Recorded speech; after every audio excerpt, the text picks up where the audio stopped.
मजिना राजोपाध्याय तपाईहरुलाई आजको कक्षामा स्वागत छ। आजको कक्षामा हामी कक्षा 11 फिजिक्सको ट्रान्सफर अफ हिटमा रहेका न्यूमेरिकल प्रब्लम्स सल्भ गर्न गइरहेका छौं। अब हामी कक्षातिर लागौं। आजको कक्षामा हामी न्यूमेरिकल प्रब्लम्स हेर्छौं ट्रान्सफर अफ हिटको। Estimate the power loss through unit area from a perfectly black body at 37 degrees Celsius to the surrounding environment at 27 degrees Celsius. Temperature of black body दिएको छ 327 degree Celsius, 327 plus 273 Kelvin. यो भनेको 600 Kelvin रहेको छ। त्यसैगरी यसमा temperature of surrounding environment को temperature of surrounding दिएको छ T नट भनेको 27 डिग्री सेल्सियस, यो भनेको 27 plus 273 Calvin 300 Calvin. Surface area A दिएको छ 1 मिटर स्क्वायर र स्टिफेन्स कन्स्टेन्ट सिग्मा भनेको 5.67 times 10 to the power minus 8 watt per meter square Kelvin power minus 4. Power loss P कति हुन्छ त त्यो क्याल्कुलेट गर्नु पर्दछ।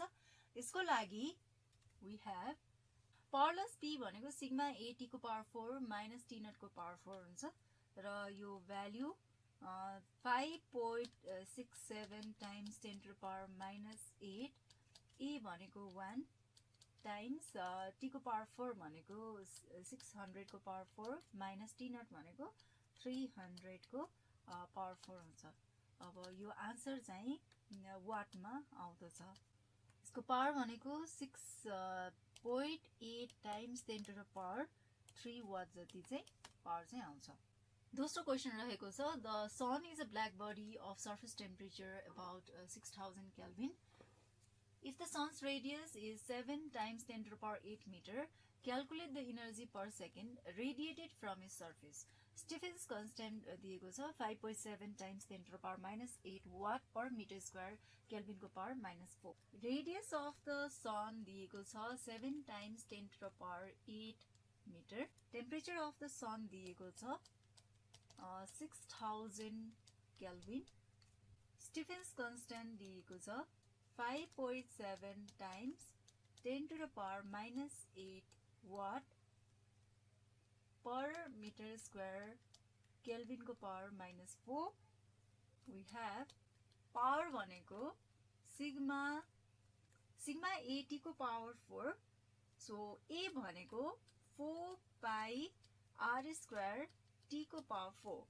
सिग्मा को भ्यालु राख्छु 5.7 times 10 to the power minus 8 times 4 pi times R भनेको 7 times 10 to the power 8 को square times 6000 को power 4. So यो भ्यालु क्याल्कुलेट गर्दाखेरि इनर्जी रेडिएटेड पर सेकेन्ड भनेको पावर भयो। पावर इज इक्वल्स टु कति भ्यालु आयो त भन्दाखेरि 4.55 times 10 to the power 26 watt. The element of an electric fire with an output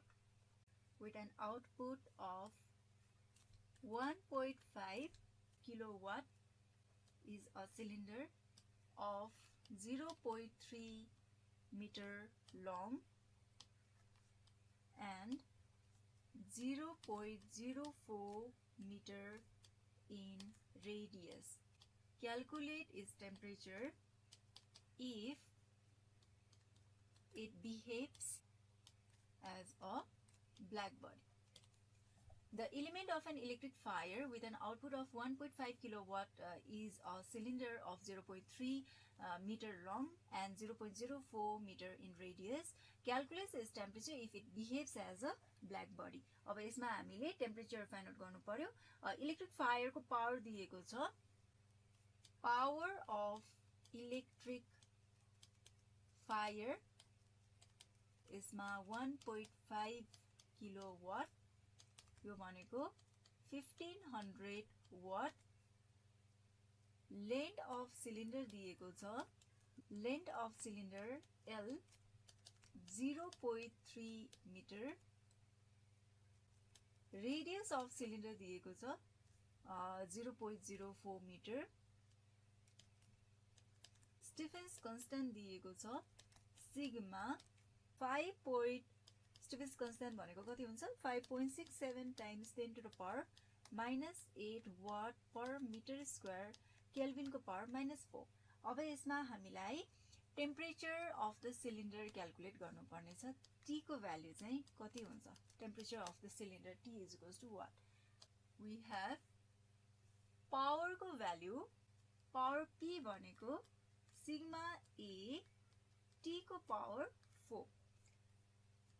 अब पावर दिएको छ यसमा 1500, सिग्मा दिएको छ 5.67 टाइम्स 10 to the power -8। सिलिन्डरको एरिया भनेको 2 पाई RL हुन्छ times T to the power 4।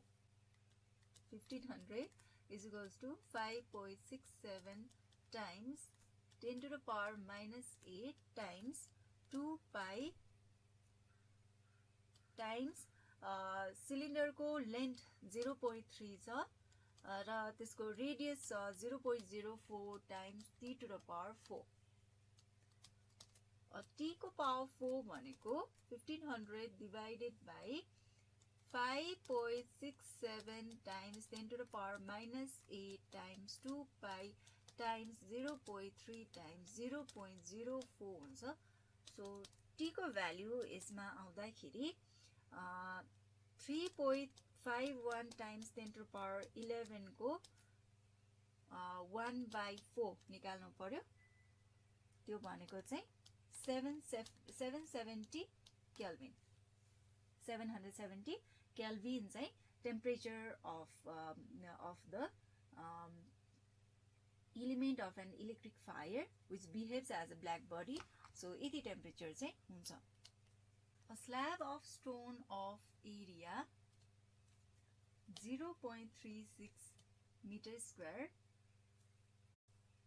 and thickness 10 centimeter is exposed on the lower surface to steam at 100 degrees Celsius. 100 degrees Celsius. A block of ice at 0 degrees Celsius rests on the upper surface of the slab in 1 hour. 4.8 kg of ice is melted. Calculate the thermal conductivity of the stone. Stone स्ल्याबको area 0.36 metre square र thickness 10 centimetre छ र यसको lower surface expose गरिएको छ केमा त स्टिममा, जसको टेम्परेचर 100 डिग्री सेल्सियस छ र त्यसपछि आइस ब्लक जसको टेम्परेचर 0 डिग्री सेल्सियस छ ती स्ल्याबको अप्पर सर्फेसमा राखेको छ। लोअर सर्फेसमा स्टिम पठाइएको छ भनेदेखि अप्पर सर्फेसमा चाहिँ स्ल्याब आइस राखेको छ। अब 1 घण्टा 1 आवर पछाडि 4 kg अफ आइस चाहिँ मेल्ट भयो हैन। 4.5 kg अफ आइस मेल्ट भयो भए थर्मल कन्डक्टिभिटी अफ स्टोनको थर्मल कन्डक्टिभिटी चाहिँ कति हुन्छ त त्यो क्याल्कुलेट गर्नु पर्यो। एरिया अफ स्टोन दिएको छ, area of stone A 0.36 metre square, thickness of stone दिएको छ 10 सेन्टिमिटर 0.1 मिटर। यसको टेम्परेचर डिफरेन्स दिएको छ d थीटा भनेको θ2 माइनस θ1। सो θ2 भनेको temperature of the steam minus temperature of the ice 0 minus 100 minus 0 भनेको 100 डिग्री सेल्सियस। त्यसैगरी so mass of ice melted चाहिँ कति आइस मेल्ट भएको छ त भन्दाखेरि 4.8 kg अफ आइस चाहिँ मेल्ट भएको छ। टाइम कतिमा टाइम t चाहिँ 1 आवरमा 1 आवर भनेको 3600 सेकेन्ड र यसको थर्मल कन्डक्टिभिटी निकाल्नु पर्यो स्टोनको थर्मल कन्डक्टिभिटी अफ स्टोन के भनेको चाहिँ कति हुन्छ त त्यो क्याल्कुलेट गर्नु पर्यो सो त्यसको लागि Q divided by T is equals to energy divided by time is equals to K भनेको thermal conductivity A area θ2 minus θ1 divided by के हो त यसको थिकनेस x अब यसमा Q भनेको Q अमाउन्ट अफ हिट चाहिँ के को लागि दिएको हो त भन्दाखेरि आइसलाई मेल्ट गर्नको लागि भनेको चाहिँ latent heat of fusion of ice Q is equals to ml divided by T is equals to Ka θ2 minus θ1 divided by x or K भनेको mlx divided by Ta θ2 minus θ1 or K भनेको मास कति छ 4.8 L भनेको latent heat of fusion of ice 3.36 times 10 to the power 5 times x भनेको 0.1 divided by time 3600 area 0.36 times 100 so यसलाई calculate गर्दाखेरि आउने value भनेको सो के को भ्यालु चाहिँ 1.24 watt per metre square kelvin को पावर -4 सो यति चाहिँ thermal conductivity of the stone हुन्छ हामी आजको कक्षाको अन्त्यतिर आइपुगेका छौं जादा जादै तपाईहरुलाई निम्न गृह कार्य दिदैछु आजको गृह कार्यको पहिलो प्रश्न रहेको छ a small hole is made in hollow sphere whose walls are at 723 degrees Celsius find the total energy radiated per second per centimeter square दोस्रो the element of an electric fire with an output of 1 kilowatt is a cylinder 25 centimeter long and 1.5 centimeter diameter calculate its temperature when in use if it behaves as a perfect black body र तेस्रो each square centimeter of the sun's surface radiates energy at the rate of 6.3 times 10 to the power 3 joule per second per centimeter square calculate the temperature of the sun's surface in degree Celsius यी प्रश्नहरु गर्नुहोला तपाईहरुलाई आजको कक्षा कस्तो लाग्यो त तपाईहरुको केही सुझाव या जिज्ञासा छ भए हामीलाई सम्पर्क गर्न सक्नुहुनेछ हामीलाई सम्पर्क गर्ने ठेगाना हो learning@dearwork.edu.np अर्को कक्षामा फेरि अर्को पाठ लिएर उपस्थित हुने नै छौं त्यतिन्जेलको लागि धन्यवाद